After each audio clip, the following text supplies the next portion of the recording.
దక్షిణ భారతదేశంలోని తమిళనాడులోని శ్రీ విల్లిపుత్తూర్ అనే పవిత్ర క్షేత్రంలో క్రీస్తు శకం 8వ శతాబ్దంలో ఒక అద్భుతమైన కథ జరిగితే ఈ కథ భక్తి, ప్రేమ మరియు దైవ సాన్నిధ్యానికి నిదర్శనం. ఆ కథలోని ప్రధాన పాత్ర గోదాదేవి లేదా ఆండాల్ అని పిలువబడే మహాభాగవతురాలు, ఓ గొప్ప భక్తురాలు.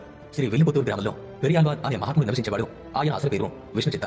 భగవంతుడైనటువంటి శ్రీమన్నారాయణుడిని అత్యంత భక్తితో పూజించేవారు. ప్రతిరోజు తాజా పుష్పాలు తెచ్చి శ్రీ వటపత్ర సాయికి అర్పించేవారు. అలా పూల కోసం తన తులసి తోటలోకి వెళ్తున్నటువంటి ఒక శుభదినాన విష్ణుచిత్త ఒక అద్భుతమైన దృశ్యాన్ని చూశారు. ఓ తులసి మొక్క కింద ఒక చిన్న శిశువు తన కరకమల కళ్ళతో నవ్వుతూ ఉంది. ఆ బాలిక అత్యంత సుందరంగా దివ్యమైన తేజస్సుతో ప్రకాశిస్తుంది. విష్ణుచిత్త తన యొక్క హృదయం ఆనందంతో నిండిపోయింది.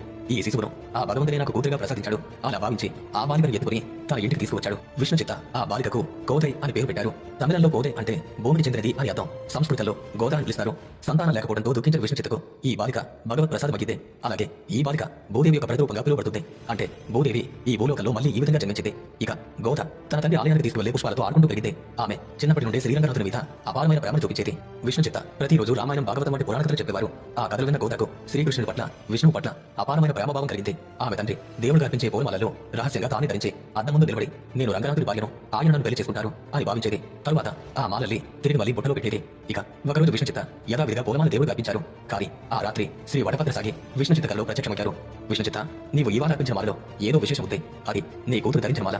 ఆ మాల ధరించిన పుష్పాలకు ఆమె భక్తి మరియు ప్రేమ వసన ఆ రెండు కలిశాయి. అలాంటి మాలలే నాకు ఇష్టం. ఇక నుండి గోద ధరించిన మాలలే నాకు అర్పించు అని చెప్పారు. ఆ విధంగా గోద మాల ధరించిన రహస్యం బయటపడింది. విష్ణుచిత్త మరుసటి రోజు తన కూతురు చేసిన పనిని గుర్తించారు. కానీ కోపించే బదులు దేవుని సంకల్పాన్ని అర్థం చేసుకున్నారు. ఇక అప్పటి నుండి గోద ధరించిన పూలమాలలు అంటే సూడికోడుత పూమాలే, దీని అర్థం ధరించిన పూలమాలలు అని అలా పిలువబడ్డాయి. అలాగే అవి అత్యంత పవిత్రమైన పూలమాలగా భావించబడ్డాయి. గోద పెద్దయ్యే కొద్దీ ఆమె భక్తి మరింత తీవ్రమైంది. ఆమె తన అంతరంగ భావాలను శ్రీకృష్ణుడి పట్ల తన ప్రేమను కవిత్వం రూపంలో వ్యక్తీకరించింది.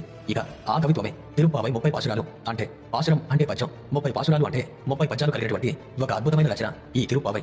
మార్గశిర మాసంలో గోపికలు శ్రీకృష్ణుని పొందడానికి చేసిన వ్రతాన్ని వర్ణిస్తుంది. ఈ పాశురాలలో భక్తితత్వం, నిజమైన భక్తి మరియు సేవాభావం, ప్రేమభావం, భగవంతుని పట్ల అపారమైన ప్రేమ, ఆధ్యాత్మిక జ్ఞానం, మోక్ష మార్గం, పరమపద ప్రాప్తి, సామాజిక సమైక్యత, స్నేహితులందరూ కలిసి బదిలీ చేయడం. ఇక మార్గలి తింగిల్ మాదినిలైన దిరాడి అనే మొదటి పాశురంతో ప్రారంభమయ్యే తిరుప్పావై నేటికి కూడా దక్షిణ భారతదేశంలోని ప్రతి విష్ణు ఆలయంలో మార్గశిర మాసంలో పారాయణ చేయబడుతుంది. ఆమె రచించిన మరో ముఖ్యమైన కృతి నాట్య తిరుమలై. ఇది 143 పాశురాలతో కూడితే. ఇది ఆమె శ్రీరంగనాథుని పట్ల కలిగినటువంటి వ్యాకుల ప్రేమను వర్ణిస్తుంది. గోదా పెద్దయ్యాక విష్ణుచిత్తకు ఆమె వివాహం గురించిన చింత కలిగింది. కానీ గోదా మాత్రం నేను శ్రీరంగనాథుని తప్ప మరెవరిని పెళ్లి చేసుకోను అని దృఢంగా చెప్పేది. ఆమె ప్రతి రాత్రి తన కల్లో శ్రీరంగనాథుని చూసేది. ఒక రాత్రి శ్రీరంగనాథ స్వామి విష్ణుచిత్త కల్లో కనిపించి గోదా నా భార్య, ఆమె శ్రీరంగంలోని నా సన్నిధికి తీసుకురా, నేను ఆమెను వివాహం చేసుకుంటాను అని ఆజ్ఞాపించారు.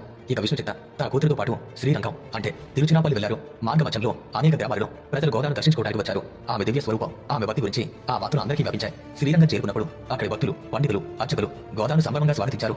ఆమె కోసం దేవాలయంలో అన్ని ఏర్పాట్లు చేశారు. గోదా అతి వైభవంగా శృంగరించబడింది. వివాహ వస్త్రాలు, నగలు, పూలమాలతో అలంకరించబడింది.